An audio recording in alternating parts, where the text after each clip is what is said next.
Hello বন্ধুরা, তো আজকে কথা বলবো বাবলি সিনেমাটা নিয়ে। তো রাজ চক্রবর্তী অনেক ইন্টারভিউতে বলেছে যে বাবলি তার একটা ড্রিম প্রজেক্ট, অনেকদিন থেকে সে ভাবছিল এটা নিয়ে কাজ করবে। তো ফাইনালি সেটা সে যে বড় পর্দায় আনতে পেরেছে, এটা একটা অন্য ফিলিংস তার জন্য।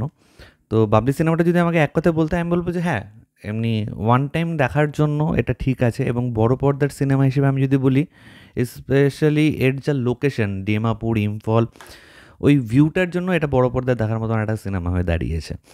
কিন্তু স্টিল আমি কোথাও গিয়ে ফিল করলাম যে সিনেমাটার মধ্যে অনেক কিছু ল্যাক করছিল।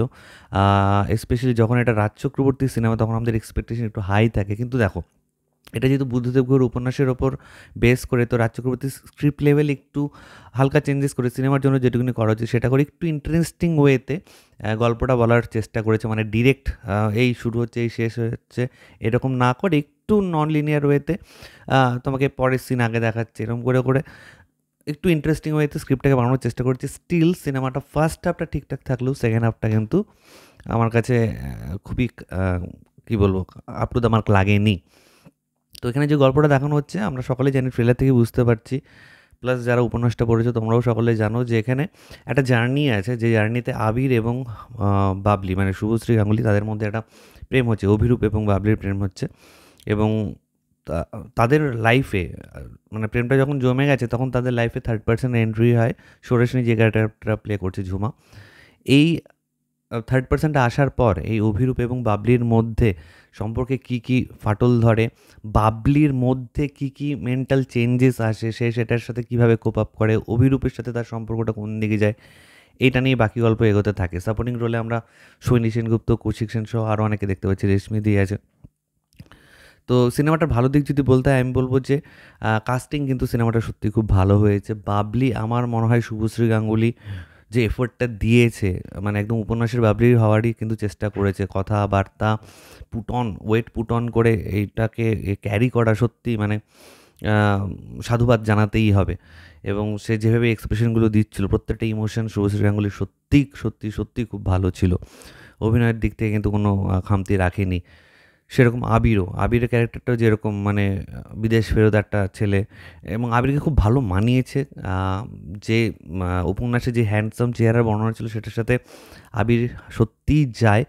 এবং অন্যদিকে একটা মডার্ন মেয়ে, যে মানে শরীর টরির দিক থেকে, শারীরিক দিক থেকে বাবলির থেকে পুরোপুরি অপোজিট বলতে পারো, এয়ার হোস্টেস, সেখানে সুরাশিনী সত্যি খুব ভালো করেছে। তো অভিনয় নিয়ে আমার কারো কিছু বলার নেই। এবং ফার্স্ট হাফটা গল্পটা যেভাবে এগোতে থাকে, যে লোকেশনগুলো দেখানো হয়, আবিরের যে এন্ট্রি সিনটা আছে, সে যেভাবে জগিং করছে সত্যি মানে প্রথম দিকের সিনগুলো যে জার্নিটা হচ্ছে তাদের মধ্যে কথোপকথন, সেটা ইন্টারেস্ট কিন্তু গ্রো করছিল। কিন্তু সেকেন্ড হাফ যখন হয় না, তারপর থেকে কিন্তু সিনেমাটা গ্রাফটা উঠে আবার নামতে শুরু করে। ক্লাইম্যাক্সে গিয়ে আবার একটু পিক আপ নেওয়ার চেষ্টা করলো, আলটিমেটলি ততক্ষণে অডিয়েন্স বোর হয়ে গেছে আর কি। তো আমার কোথাও গিয়ে মনে হয়েছে যে আরেকটু যদি ফাস্ট পেস করা যেতে পারতো তাহলে মনে হয় ভালো হতো। আমি জানি না, অনেকের হয়তো ভালো লাগতে পারে সেকেন্ড হাফটা। আমার কিন্তু পার্সোনালি ফার্স্ট হাফটা বেটার লেগেছে।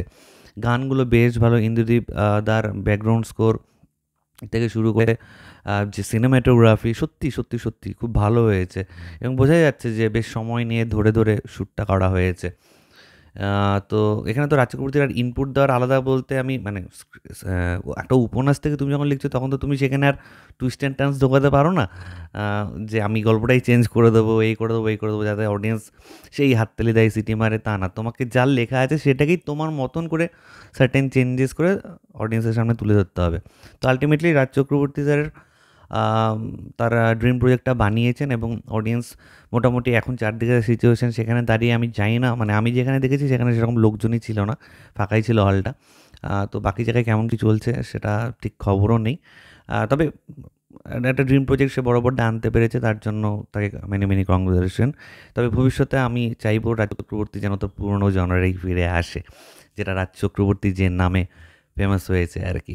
তো এটাই তোমাদের সাথে শেয়ার করেছিল। তোমাদের কার কি মতামত নিচে কমেন্ট করে অবশ্যই জানিও। আমার ভিডিওটা ভালো লাগলে লাইক করার সাথে একদম ভুলবে না। চ্যানেলটা যারা প্রথমবার দেখছো, নিচে যে রেড সাবস্ক্রাইব বাটনটা আছে সেখানে ক্লিক করে নাও, পাশে একটা বেল আইকন আছে সেখানে ক্লিক করে অল অপশনে ক্লিক করে নাও। ঠিক আছে বন্ধুরা, ভালো থেকো সবাই, সাবধানে থেকো সবাই, love you all, take care.